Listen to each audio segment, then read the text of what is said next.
Au dîner de ma remise de diplôme, tout le monde riait jusqu'à ce que ma grand-mère me sourie et dise « Je suis contente ».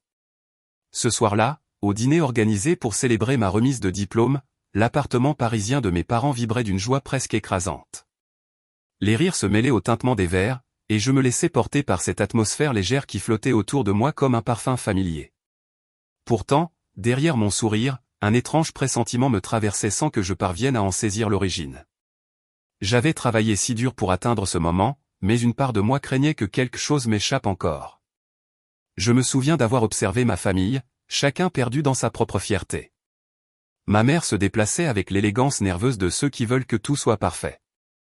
Mon père arborait l'expression satisfaite qu'il réservait aux grandes occasions. Mes cousins plaisantaient avec insouciance.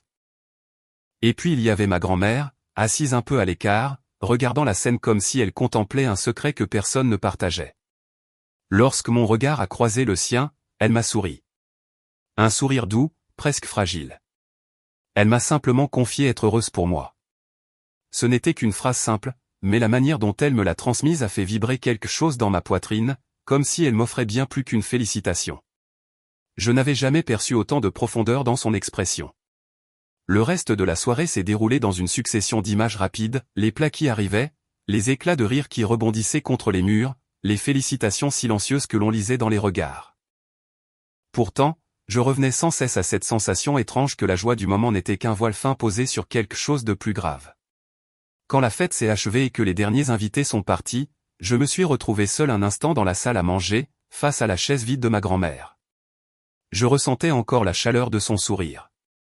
Il semblait contenir un message que je n'avais pas su décoder. Les jours suivants, l'idée que cette soirée marquait un tournant a commencé à grandir en moi. Comme si, à travers ces mots simples, ma grand-mère m'avait remis une clé invisible. Une clé destinée à ouvrir une porte que je n'avais pas encore repérée. Je revis souvent cette scène en essayant d'en saisir la signification. Peut-être avait-elle perçu une force en moi que je ne voyais pas encore. Peut-être voulait-elle me rappeler que les réussites ne sont pas seulement des couronnes accrochées au mur de nos vies, mais des étapes vers des horizons plus vastes. Ou peut-être, tout simplement, avait-elle voulu graver dans ma mémoire un souvenir lumineux avant que le temps n'efface les occasions de le faire. Aujourd'hui encore, je sens que son sourire veille sur chaque direction que je prends, comme un fil discret qui me relie à cette soirée où tout a changé sans que je le comprenne immédiatement. Chaque fois que je doute, je repense à cette lueur dans ses yeux. Elle est devenue mon ancrage, mon repère, ma première vraie célébration intérieure.